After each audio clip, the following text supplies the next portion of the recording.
Hello बच्चों, स्वागत है आपका अपने YouTube चैनल मां सरस्वती कोचिंग सेंटर में। तो आइए देखते हैं आज की क्लास में हम लोग जो है क्या पढ़ने वाले हैं।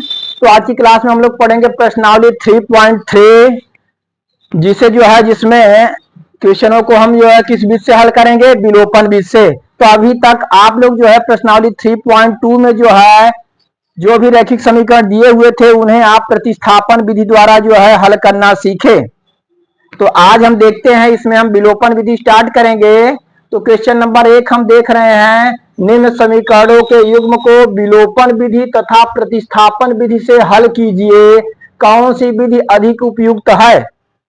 इसमें जो है जो भी क्वेश्चन दिए गए हैं उसमें कहा गया है कि जो है जो भी रैखिक समीकरण युग्म हमें दिए हैं उन्हें विलोपन विधि और प्रतिस्थापन विधि दोनों विधियों से हल करना है।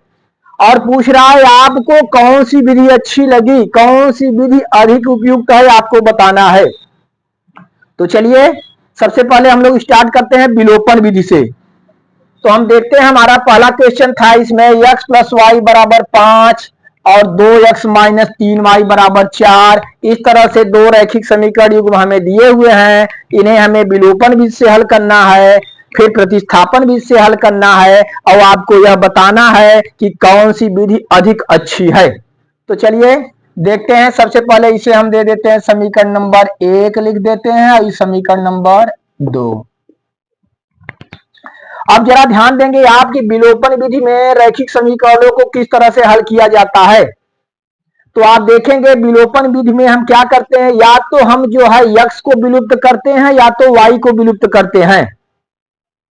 दो में से किसी भी को एक को विलुप्त करते हैं तो इस तरह से दूसरे का मान हमें प्राप्त हो जाता है। जब दूसरे किसी का मान प्राप्त हो जाएगा उसे भी किसी भी समीकरण में रख करके फिर अगले हम जो है चर राशि का मान ज्ञात कर पाएंगे। तो इसमें देखते हैं, ऊपर है x प्लस वाई बराबर 5 और नीचे 2x माइनस 3y बराबर 4। इसमें या तो जो है x को विलुप्त करना है या तो y को विलुप्त करना है। इसे हटाने के लिए ध्यान दीजिए, उसे विलुप्त करने के लिए ये दोनों बराबर होने चाहिए। समीकरण 1 और 2 में या तो x या तो y के मान बराबर होने चाहिए। जैसे यहाँ पे हम देख रहे हैं 2x है, ऊपर x है। अगर इसे हमें बराबर करना होगा तो ऊपर वाले में हम 2 से गुणा करेंगे तभी x का बराबर होगा, तभी 2x ऊपर भी 2x हो जाएगा। और यदि यहाँ 3y है, ऊपर जो है y है, अगर हम इसमें 3 से गुणा कर देंगे तो y वाला बराबर हो जाएगा। और एक चीज ध्यान देंगे, अगर जो भी बराबर होगा उसका चिन्ह समान है तो हम घटाने पर लिखते हैं, और चिन्ह विपरीत है तो जोड़ने पर लिखते हैं। तो देखिए, यदि हम जो है इसमें समीकरण 1 में 3 से गुणा कर देते हैं तो हमारा y बराबर हो जाएगा, ऊपर भी 3y नीचे भी 3y। तो चलिए हम देखते हैं, यहाँ पर हम यहाँ लिखेंगे समीकरण 1 में 3 से गुणा करने पर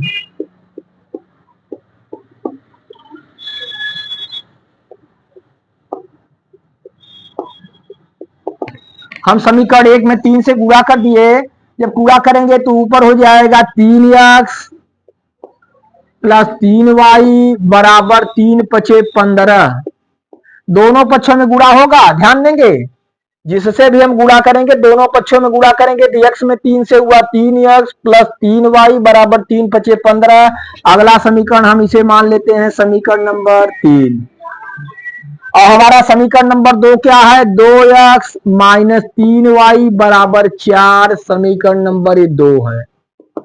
अब आप ध्यान देंगे, यहाँ पे देख रहे हैं y वाला हमें बराबर हो गया, ऊपर 3y नीचे भी 3y y बराबर हो गए। अर्थात अब इसे हम हटा सकते हैं। कैसे इसे हटाएंगे, यहाँ से देखिए उस पर चिन्ह प्लस है, नीचे माइनस है, चिन्ह अलग अलग है तो हम लिखेंगे जोड़ने पर।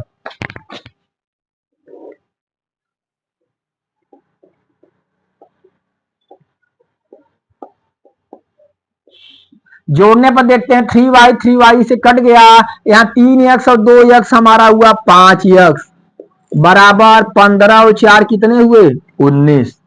तो x बराबर 19/5। इस तरह से x की वैल्यू निकल के आई हमारी 19/5। अब इस x की वैल्यू को हम चाहे समीकरण 1 में रखें या 2 में रखें, जिसमें आसान हो उसमें आप रख सकते हैं, हमें y का मान प्राप्त हो जाएगा। तो हम देख रहे हैं कि समीकरण 1 हमारा सरल है, तो हम लिखते हैं एक्स का मान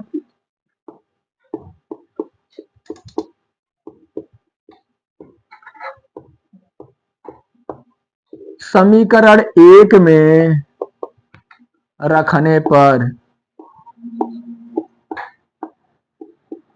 समीकरण 1 हमारा x प्लस वाई बराबर 5, समीकरण 1 x प्लस वाई बराबर 5, x की वैल्यू 19/5 है, x की जगह हम लिखे 19/5 प्लस वाई बराबर 5, y बराबर y का मान निकालेंगे 5, 19/5 उधर माइनस के रूप में जाएगा, यहां हम लिखेंगे 19/5, इसे हल करना है 5/1 करके हम 1 और 5 का एलसीएम लेते हैं, 1 और 5 का एलसीएम लेंगे हमारा आया 5, 1 का भाग 5 में देंगे कितनी बार 5 बार, अब 5 का गुणा ऊपर 5 में होगा 5 × 5 = 25, माइनस 5 का भाग 5 में एक बार और 19 × 1 = 19। इस तरह से y बराबर 25 में से 19 घटाएंगे 6, नीचे हुआ /5, y का मान निकल के आया हमारा कितना 6/5, तो x की वैल्यू 19/5, y की वैल्यू क्या हुई 6/5, तो यहां हम लिखेंगे x बराबर 19/5 और y बराबर 6/5। इस तरह से बच्चों यही हमारा क्या हुआ आंसर हुआ। इस तरह से हम देख रहे हैं विलोपन विधि से हम रैखिक समीकरणों को हल किए। अब विलोपन विधि से यही है, या तो आप x को बराबर करेंगे या तो y को बराबर करेंगे, जिसे बराबर करेंगे जोड़ने या घटाने पर कट जाएगा, तो दूसरे जो है आपका चर राशि का मान आ जाएगा। ठीक, जैसे इसमें जो है हम y को बराबर किए, 3y से कैंसिल हुआ, तो हमारा x की वैल्यू आई 19/5। अब इस x के मान को हम समीकरण 1 या 2 किसी में भी रख सकते हैं, और समीकरण 1 में रखे तो y का मान निकल के आया हमारा 6/5, इसलिए हमारा आंसर हुआ x बराबर 19/5 और y बराबर 6/5। ठीक है ना, चलिए तो इसे नोट करिए। फिर इसी को हमें किस विधि से लगाना है, प्रतिस्थापन विधि से। ठीक, इसे आप लोग नोट करिए, फिर प्रतिस्थापन विधि से बताते हैं। आइए तो देखते हैं, इसे हम प्रतिस्थापन विधि से हल करेंगे। चलिए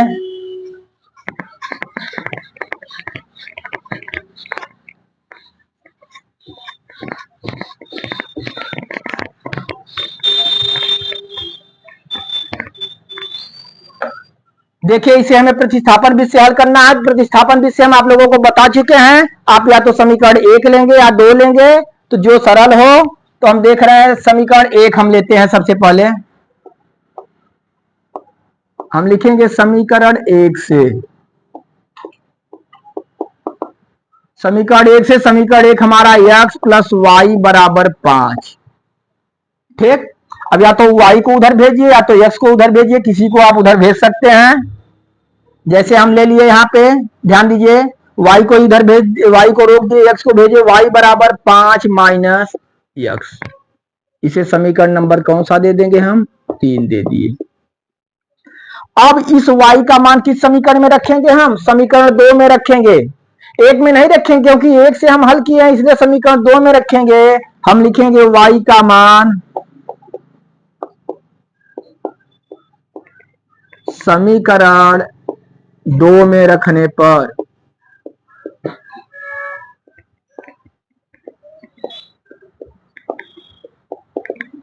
समीकरण 2 हमारा क्या है, 2x माइनस 3y बराबर 4। y की जगह हमें रखना है 5 माइनस x, 2x उसी तरह से लिखिए, -3 गुणे y की जगह क्या लिखेंगे आप, 5 माइनस x बराबर क्या हुआ 4। चलिए ब्रैकेट को हम तोड़ते हैं, यहां 2x माइनस 3 पचे 15, 3 पचे 15 और plus 3x minus minus plus 3x बराबर 4। ठीक ना, ब्रैकेट तोड़ दिए हम। अब यहाँ पे देखेंगे 2x और 3x दोनों को जोड़ेंगे, 2 3 5x, यहाँ पे हम लिखते हैं 5x, और क्या बचा -15 बराबर 4 बराबर 4। तो 5x बराबर 4, माइनस में है 15, उधर जाके क्या हो जाएगा प्लस में, प्लस 15। तो 5x बराबर हम लिख सकते हैं 15 4 19। और x बराबर 19/5। इस तरह से देखते हैं x की वैल्यू क्या निकल के आई, 19/5। ठीक ना। अब क्या करेंगे आप, अब इस x का मान किस में रखेंगे, समीकरण 3 में रखिए। 1 2 में भी रखेंगे तब भी y का मान आपको प्राप्त होगा, लेकिन सबसे सिंपल जो है, सबसे सरल आपको 3 में रखना होगा। तो हम लिख देते हैं x का मान समीकरण 3 में रखने पर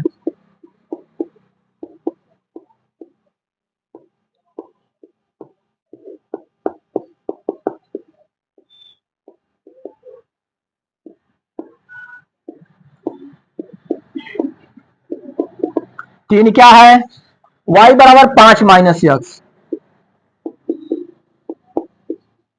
हम लिखेंगे y बराबर 5 माइनस x की वैल्यू 19/5। ठीक, तो y बराबर ठीक उसी तरह से बटे 1 करके एलसीएम ले लिए 5, 1 पंजे 5 और 5 बचे 25, माइनस 5 1 का 5 और 19 1 का 19। इस तरह से 25 में से 19 को घटाएंगे, क्या आ गया 6/5।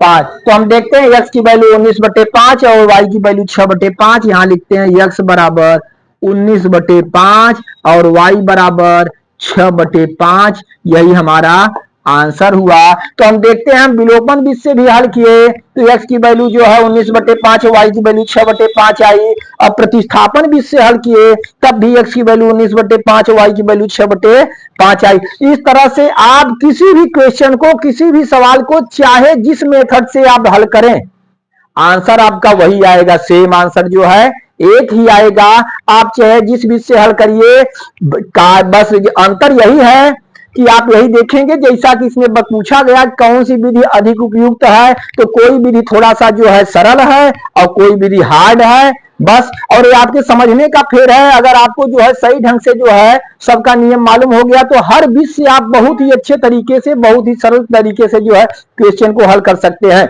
इसमें पूछा गया है आपसे कि कौन सी विधि अधिक उपयुक्त है, विलोपन विधि या प्रतिस्थापन विधि। ये आपके ऊपर निर्भर करता है, आपको जो सरल समझ में आए आप लिख सकते हैं कि ये विधि अधिक उपयुक्त है। अधिकतर जो है क्या किया जाता है कि हम देखते हैं विलोपन विधि थोड़ा सा जो है काफी सरल हो जाता है, क्योंकि अगर जो है इसमें गुणांक काफी बड़े हो गए तो प्रतिस्थापन विधि से थोड़ा सा हल करना हार्ड हो जाता है।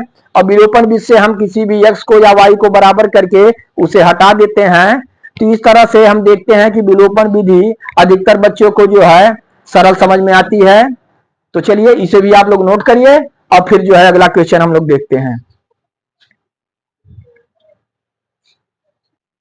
तो आइए बच्चों देखते हैं अगला क्वेश्चन। हमारा दूसरा है समीकरण पहला जो है 3x प्लस 4y बराबर 10 और 2x माइनस 2y बराबर 2।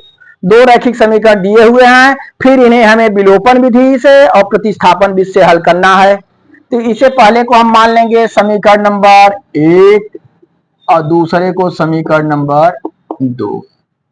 ठीक, इस तरह से दो समीकरण हमें मालूम है। तो चलिए सबसे पहले किस विधि से हम स्टार्ट करते हैं, विलोपन विधि से। विलोपन विधि से आप लोगों को हम बता चुके हैं, आप किसी को बराबर करेंगे या तो x को या तो y को।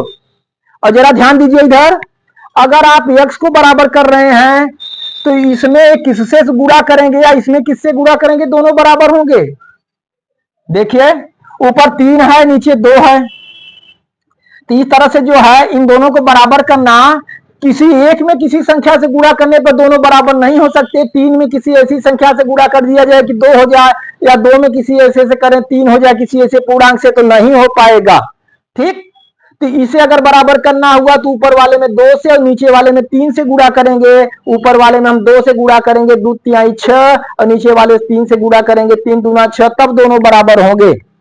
लेकिन हम अगर देखते हैं दूसरा, देखते हैं y को, देखिए ऊपर 4 है नीचे 2 है, तो हम देखते हैं अगर समीकरण 2 में हम 2 से गुणा कर दें तो y भी 4 हो जाएगा, ऊपर 4 है, अर्थात दोनों के मान क्या हो जाएंगे, बराबर हो जाएंगे। अर्थात एक ही समीकरण में गुणा करने से मान बराबर हो गए, इसलिए ज्यादा सरल ही दिख रहा है। इसलिए हम क्या करेंगे, हम समीकरण 2 में 2 से गुणा कर देंगे, y के मान क्या हो जाएंगे, बराबर हो जाएंगे। तो हम यहां पे लिखेंगे समीकरण 2 में 2 से गुणा करने पर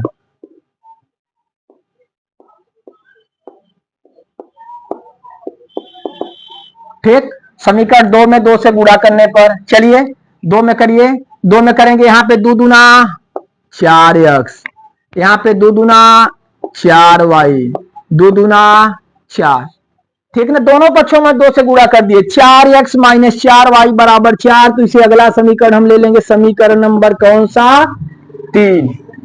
क्लियर, आगे देखते हैं। अब ऊपर हम लेते हैं, पहला समीकरण क्या था हमारा, 3x प्लस 4y बराबर 10। समीकरण नंबर कौन सा था, 1 था, क्योंकि इसमें जो है किसी से गुणा भाग नहीं किया गया, इसलिए सेम वही समीकरण उतर के आया, इसलिए हम लिखे समीकरण नंबर 1। अब यहाँ पे समीकरण 3 4 देखिए जरा, वाई वाई क्या है, वाई वाई बराबर है, ठीक, और चिन्ह क्या है, विपरीत है, चिन्ह विपरीत है। हम आपको क्या लिखे बताए थे, क्या लिखेंगे हम, जोड़ने पर, जोड़ने पर 4y से कट गया, यहाँ पे ऊपर 4x 3x, 4x और 3x कितना होगा, 7x, क्या होगा 7x बराबर, यहाँ 10 और 4 जोड़ देंगे कितना हो गया 14, अर्थात 7x बराबर क्या हुआ 14। x की वैल्यू निकालिए, x बराबर 14, नीचे आ जाएगा बटे 7, तो x बराबर 7 का भाग देंगे 7 दूना 14, x की वैल्यू क्या आई 2 आ गई, ठीक, x की वैल्यू हमें 2 प्राप्त हो गई। अब आप x का मान समीकरण 1 या 2 किसी में रख करके आप y का मान ज्ञात कर सकते हैं। देखिए यहां पे हम लिखेंगे x का मान,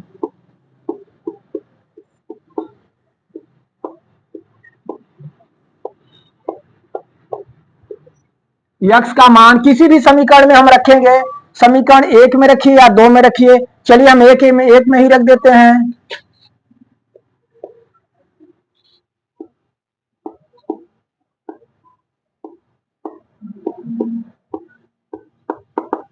समीकरण 1 हमारा क्या है, 3x plus 4y equal to 10, अर्थात 3x प्लस 4y बराबर 10। x का मान हमारा कितना आया है 2। अब x का मान हम 2 रखेंगे, यहाँ पे प्रतिस्थापित करेंगे, 3 गुणे यहाँ रखेंगे 2 प्लस 4y बराबर 10, 3 दूना 6, 6 प्लस 4y बराबर क्या हुआ 10। y का मान ज्ञात करना है, y को हम रोकेंगे, यहाँ 4y बराबर 10, 6 उधर जाएगा माइनस हो जाएगा, 10 माइनस 6 अर्थात 4y बराबर 10 में से 6 गए, क्या बचा 4। तो y का मान हमें ज्ञात करना है, तो y बराबर 4 बटे 4 कर देंगे, इस तरह से y की वैल्यू निकल के क्या आई 1। हम देखते हैं x का मान आया 2, y का मान आया 1, हम यहाँ पे लिखते हैं x बराबर 2 और y बराबर 1। इस तरह से बच्चों यही हमारा क्या हुआ आंसर हुआ, और किस विधि से हल किए, विलोपन विधि से, ठीक। और शायद आपको अच्छी तरह से समझ में आ गया होगा। अगर आपको जो है हमारा वीडियो अच्छा लगा, हमारा सवाल जो है सही समझ में आ रहा है, तो हमारे वीडियो को लाइक करिए और अपने दोस्तों में सब्सक्राइब करिए, अपने दोस्तों में जो है शेयर भी करिए, और जो भी नए बच्चे हैं हमारे चैनल को सब्सक्राइब करें, जिससे उन्हें नोटिफिकेशन मिलती रहे और हर बच्चा जो है आसानी ढंग से जो है गणित को पढ़ सके। चलिए तो इसे नोट करिए, फिर इसी क्वेश्चन को हम बताते हैं किस विधि से, प्रतिस्थापन विधि से। तो आइए देखते हैं, अब इसे हम प्रतिस्थापन विधि से हल करेंगे। चलिए इसे इरेज करते हैं हम।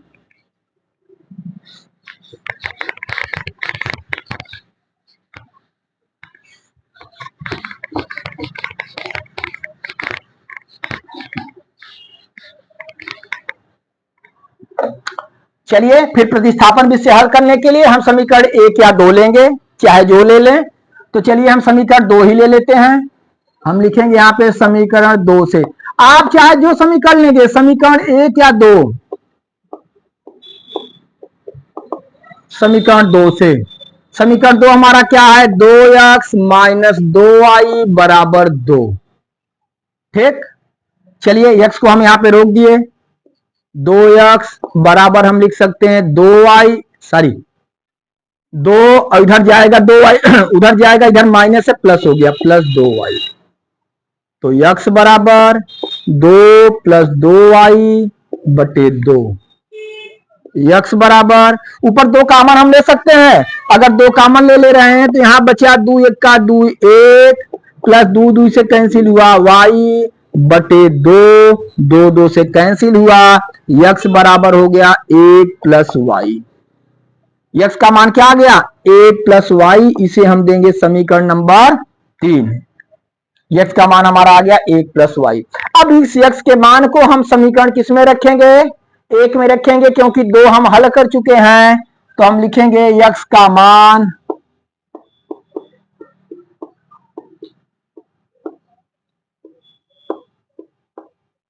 समीकरण 1 में रखने पर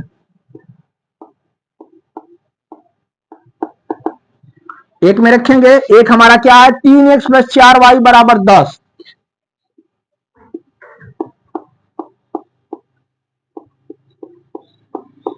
समीकरण नंबर 1 हमारा है।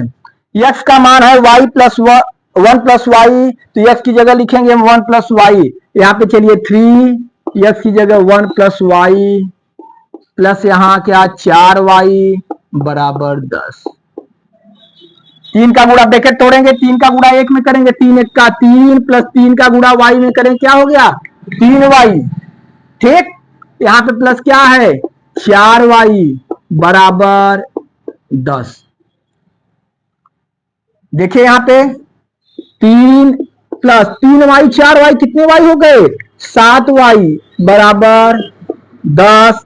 हम 3 को उस तरफ भेजेंगे, 7y = 10 - 3। 7y बराबर क्या हुआ 10 - 3, तो 7y बराबर हम लिख सकते हैं 10 में से 3 घटाएं, क्या आया 7। तो इस तरह से y बराबर 7/7, और 7 में 7 का भाग दे देंगे, y का मान कितना आ गया 1। y का मान हमें प्राप्त हुआ 1। अब हमें x की वैल्यू ज्ञात करनी है, तो y का मान जो है समीकरण 3 में आप रख दीजिए, x का मान आपको प्राप्त हो जाएगा। चलिए इधर हम इरेज करें, हो गया आप लोगों का। चलिए इरेज करते हैं हम इधर।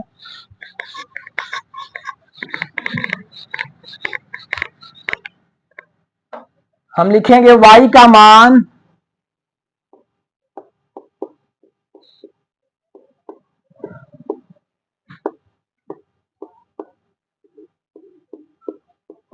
समीकरण 3 में रखने पर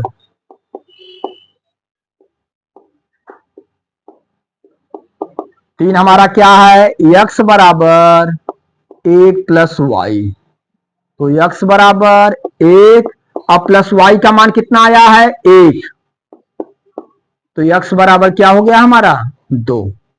इस तरह से x का मान हमें निकल के आया कितना 2। x का मान हमारा आया 2 और y का मान कितना आया 1, और यही जो है हम विलोपन बीज से हम हल किए थे, तो यही हमारा आंसर आया था x बराबर 2 y बराबर 1, और प्रतिस्थापन बीज से हल किए तब भी x बराबर 2 y बराबर 1। अर्थात चाहे जिस बीज से हल करेंगे आंसर आपका वही आया, लेकिन आपको जो विधि अधिक सरल समझ में आए उस बीज से आप जो हल करिए। लेकिन एग्जाम में, बोर्ड एग्जाम में जिस बीज से पूछेगा उस बीज से आपको हल करना होगा। अगर आपको प्रतिस्थापन बीज से पूछा तो उससे हल करेंगे, ग्राफी बीज से पूछा तो उससे हल करेंगे, या जो है विलोपन बीज से पूछा तो उससे हल करेंगे। अगर किसी भी विधि का जो है उसमें जिक्र नहीं किया है, अगर कह दिया कि निम्न रैखिक समीकरणों को हल कीजिए, तो जो विधि आपको सरल समझ में आए, तो हम देखते हैं कि अधिकतर बच्चे विलोपन विधि का यूज करते हैं, और विलोपन विधि वास्तव में जो है सरल है। तो अगर जो है कोई विधि जो है किसी विशेष विधि से नहीं पूछा गया है, तो आप उसे विलोपन विधि से हल करेंगे, और बहुत ही आसान तरीके से आप जो है x और y के मान या जो भी इसमें जो है चर राशियां दी गई होगी उसका मान आप आसानी से ज्ञात कर लेंगे। ठीक, तो लगातार आप मेहनत करते रहिए, क्योंकि एग्जाम जो है आपका धीरे धीरे नजदीक आता जा रहा है। और अगर आपको कहीं भी प्रॉब्लम हो रही है तो हमें कमेंट बॉक्स में सूचित करिए, हम आपकी समस्या का समाधान करेंगे। आप जो है गणित को बहुत ही अच्छी तरीके से पढ़िए, देखने में जो है वास्तव में जो है हार्ड है, लेकिन आप अगर निरंतर अभ्यास करेंगे तो निश्चित है यह जो है आपको बहुत ही आसान लगने लगेगा, और बहुत ही रोचक सब्जेक्ट गणित है। इसलिए लगातार अगर आप मेहनत करते रहेंगे तो निश्चित है सफलता मिलेगी, और आपको जो है अधिक से अधिक जो है आप अंक जो है इस सब्जेक्ट में पाएंगे। चलिए यहाँ तक आप क्लियर करिए जो है 2 क्वेश्चन तक इसका, और फिर जो है अगली क्लास में हम आप लोगों को अगला क्वेश्चन बताएंगे।